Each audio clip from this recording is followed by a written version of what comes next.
commencer par deux images.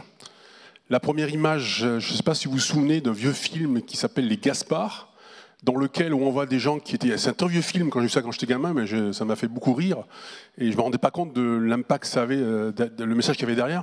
Et dans ce film, on voyait des gens qui étaient, tellement gênés par l'urbanisation qu'ils ont fini par aller dans les égouts et à faire des galeries. Et ça s'est terminé à un moment. Dans le film, on voit que le ministère de la Construction avait été complètement, je dirais, du fait des fondations, avait été bousculé. Je trouve que l'image était pas mal parce qu'elle traduisait bien l'état de l'assainissement.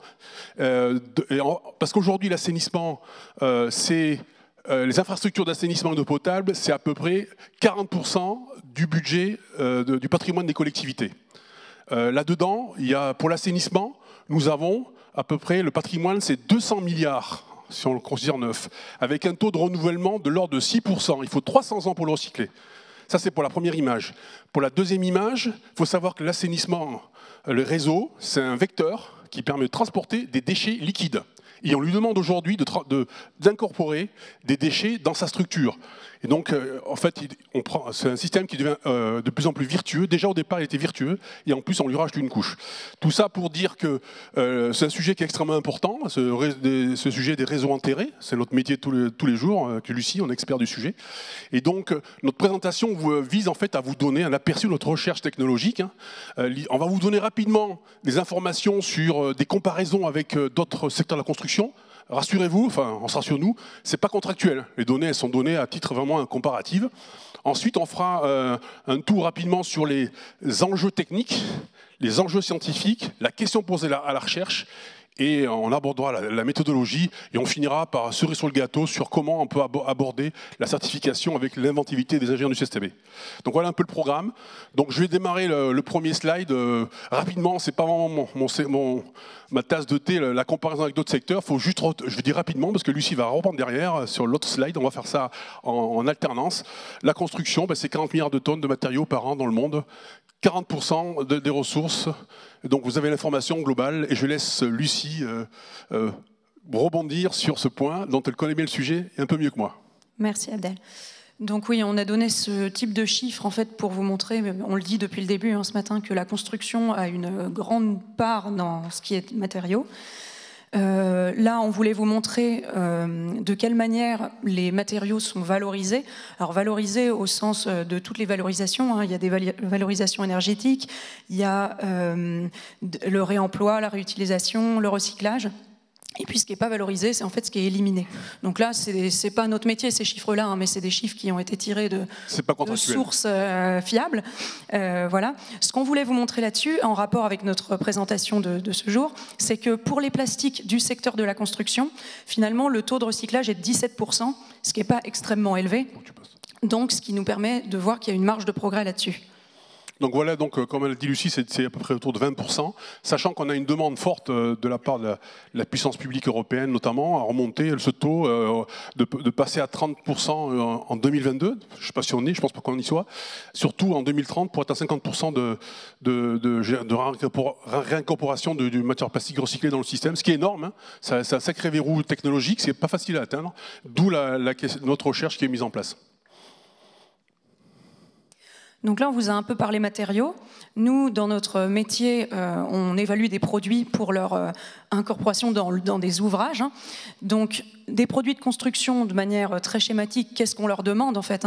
On leur demande d'assurer et maintenir leur fonction dans l'ouvrage et de permettre de construire en sécurité. On a donné l'exemple pour, par exemple, un tuyau utilisé dans un réseau d'eau usée enterrée. Il doit, sur les 50 ans de durée de vie minimum, véhiculer les eaux usées sans fuite. Après, il y a des entretiens qui sont possibles, des remplacements, mais c'est ce qu'on lui demande au départ. Ne pas s'abîmer lors du nettoyage du réseau. Tenir mécaniquement, surtout, pendant les 50 ans, sous des contraintes de sol et de passage routier et d'autres types de charges qui peuvent être calculées au moment du dimensionnement initial.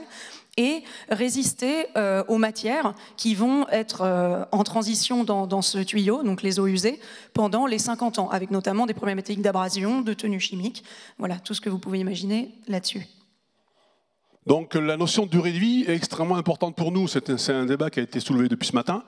Nous, il faut savoir que les patrimoines d'assainissement, c'est enterré. Donc les changer, ça coûte très cher, parce qu'il faut excaver. Et donc la stratégie, c'est plutôt pas de les baisser, mais plutôt de les augmenter. Donc on demande à un réseau enterré d'avoir au moins 50 ans de durée de vie comme un bâtiment. On cherche même dans certains programmes de R&D à monter à 100 ans.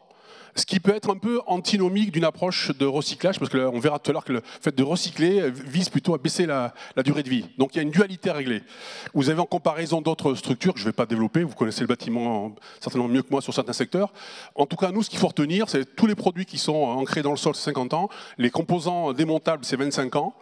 Ce sont les deux critères de durabilité qui sont extrêmement importants et que l'on prend en compte dans nos dimensionnements, dans nos avis techniques, dans nos fascicules marché public, et qui permettent de maintenir la durée de vie.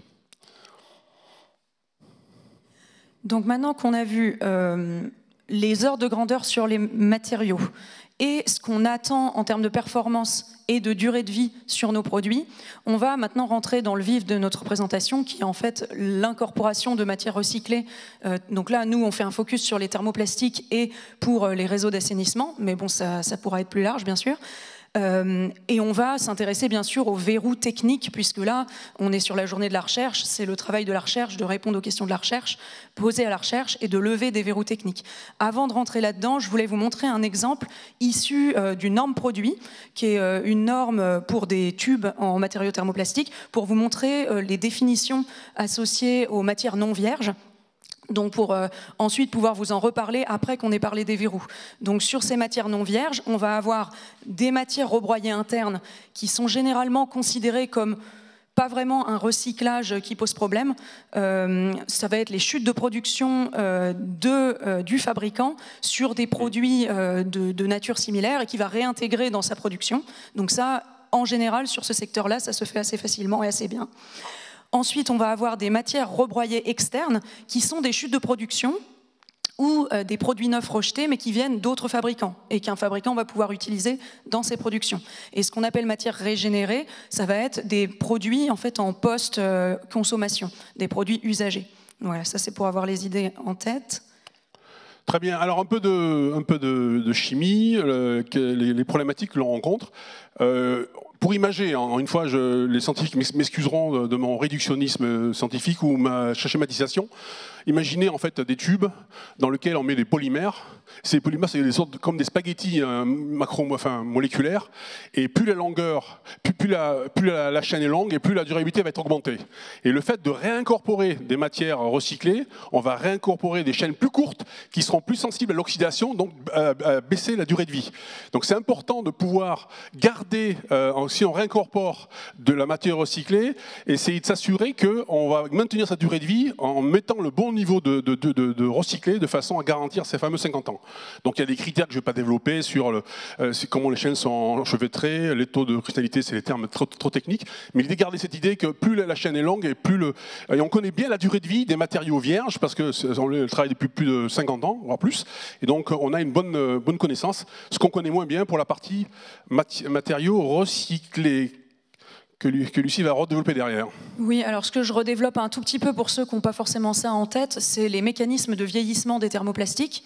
Donc les chaînes, les polymères dont Abdel vient de parler, donc nos spaghettis avec des chaînes plus ou moins longues, donc vont avoir trois types de vieillissement. Un vieillissement chimique qui va être justement la rupture de ces chaînes polymères ou des phénomènes de réticulation, du vieillissement physique qui peut être... Alors là, on n'est pas sur nos spaghettis, justement, on est sur notre matière globale. Il y a déjà des adjuvants qui vont être mis dans la composition de la matière pour fabriquer le produit. On pourrait avoir une perte d'adjuvants, donc des choses qui migrent sur la durée de vie du produit. Et puis on va avoir le vieillissement mécanique, par exemple le fluage, où les chaînes vont se réorganiser les unes par rapport aux autres sous l'effet de contraintes. Là, c'est ce qu'Abdel disait, l'effet du recyclage sur ces matières, ça va être réduction des chaînes, des taux d'antioxydants ou d'adjuvants qui peuvent être moins bien maîtrisés si on ne sait pas exactement ce qu'il y avait dans la matière qu'on incorpore et du coup combien il faut qu'on mette dans notre matière pour pouvoir l'utiliser. Éventuellement, des présences de déchets, de polymères étrangers. Alors là, on pense par exemple à de l'utilisation de matières post-consommation selon la qualité du tri ou ce type de choses. on pourrait avoir des éléments qui viennent intégrer notre polymère.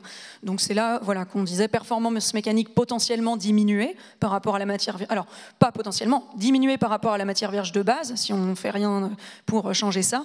Et puis un vieillissement, donc ça on parle du long terme, qui pourrait être différent. Et donc notre connaissance de la durabilité sur les matières vierges, qui est bien maîtrisée, par l'expérience et par des essais qu'on maîtrise très bien, n'est pas forcément transposable à l'identique sur nos matières recyclées.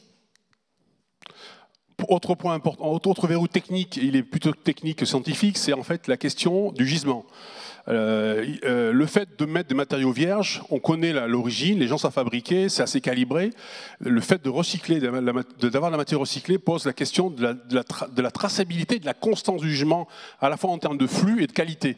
Et ça va dépendre forcément de la filière. Il y a un enjeu sur la filière en termes de recycleurs, de capacité à recycler, mais également de tri. Et donc là, il y a aussi un enjeu qui vient survoler un peu notre recherche et que l'on cherche aussi à traiter avec les professionnels de façon à régler à la fois la question scientifique, mais aussi la question de la filière.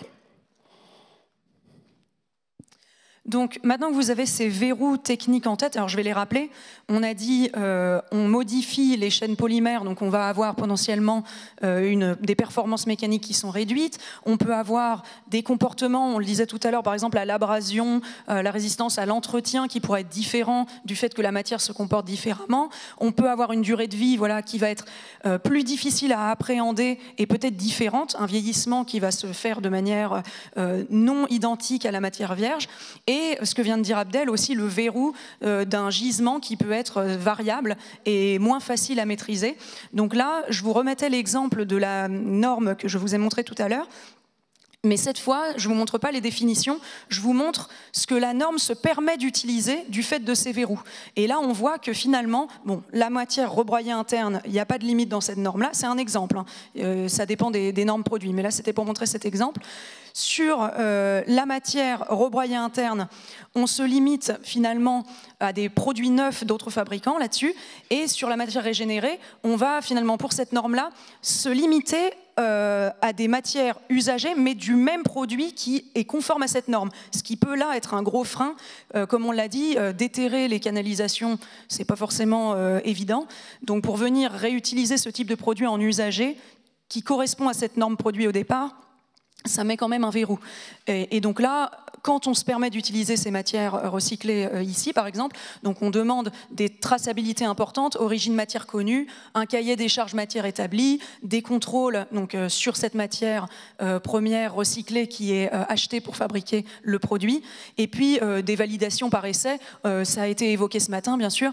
On attend des produits fabriqués en incorporant des matières recyclées d'avoir les mêmes performances que les produits qui sont fabriqués avec les matières vierges. Donc voilà, on voit ici que finalement, on parlait de marge de progrès sur le recyclage des thermoplastiques tout à l'heure. Là, on voit qu'avec les verrous qu'on a, sur tout le panel de types de matières recyclées qu'on pourra utiliser, sur cet exemple-là, on va venir quand même restreindre le propos et en plus avoir des difficultés à évaluer la durabilité, ce dont on va vous parler juste après.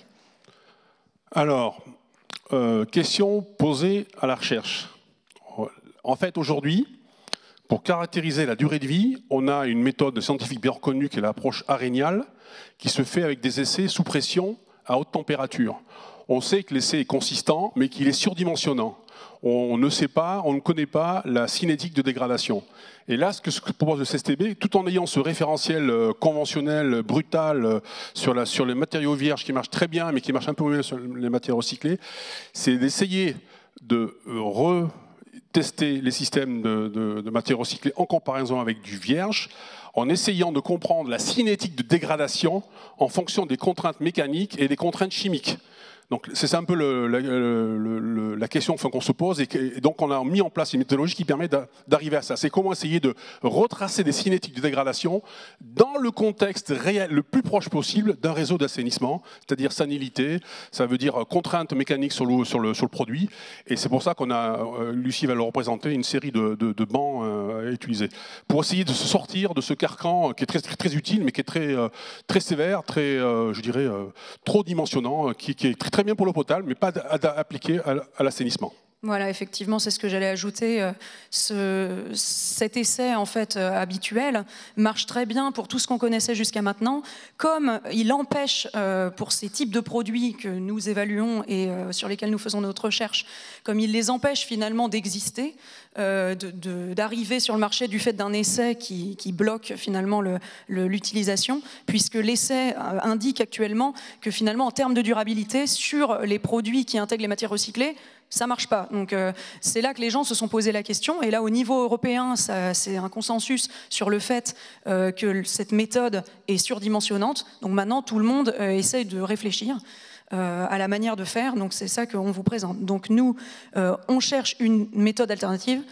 Avec une modélisation aréniale quand même, on garde la même façon de travailler.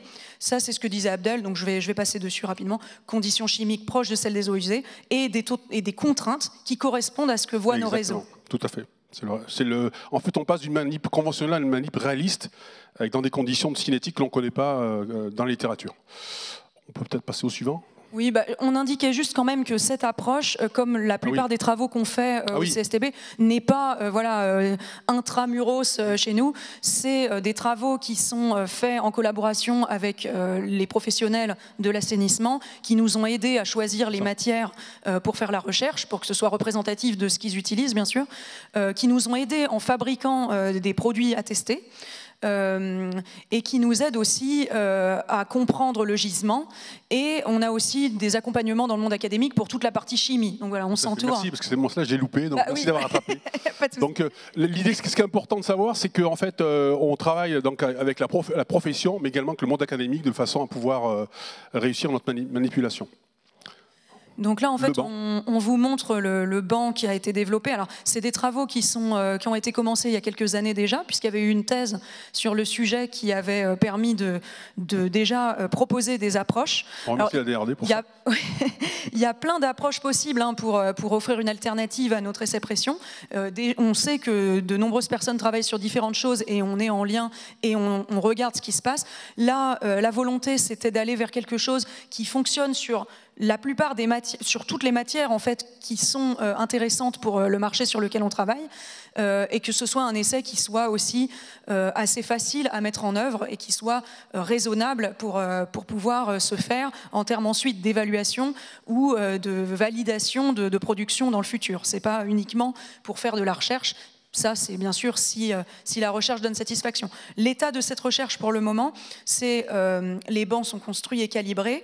Les partenaires nous ont fourni les différents matériaux pour pouvoir faire les essais. On peut le dire, on va commencer par le polyéthylène. Voilà, on commence avec le polyéthylène, puisque la demande émanait beaucoup de ce secteur-là au départ, qui sont déjà bien lancés sur le sujet. Et donc, on va, à partir de cet été, lancer les essais là-dessus. Donc, on espère pouvoir vous donner des résultats intéressants dans les prochains mois. Ce sera une recherche assez longue quand même, du fait des essais qui sont très longs pour modéliser des approches à 50 ans, bien sûr. Tout à fait. Donc on aura les premiers résultats à partir d'ici 18 mois à peu près, exploités avec la profession. L'idée, c'est de pouvoir avoir de la science pour déboucher sur éventuellement des valorisations. Ce qui est important dans cette... on a voulu prendre l'exemple d'une certification, ça n'a rien à voir avec le sujet. En fait, aujourd'hui, il y a un problème, comme on l'a dit, sur la gestion du gisement.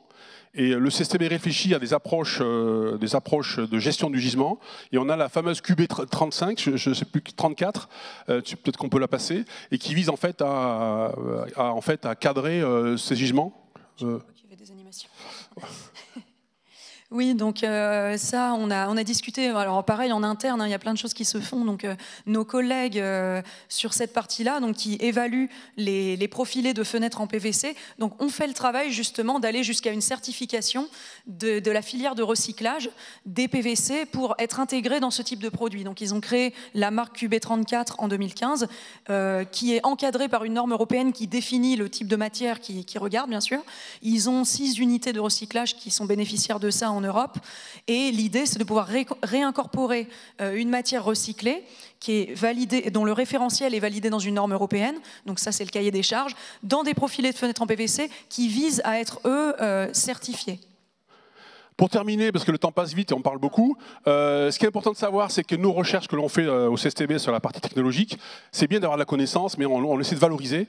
Et donc cette valorisation passe par notamment des référentiels de certification tels qu'on l'a vu. Donc ce qu'il faut retenir, c'est maîtriser le gisement, maîtriser le produit et surtout avoir les bonnes lois pour modéliser la durabilité des produits.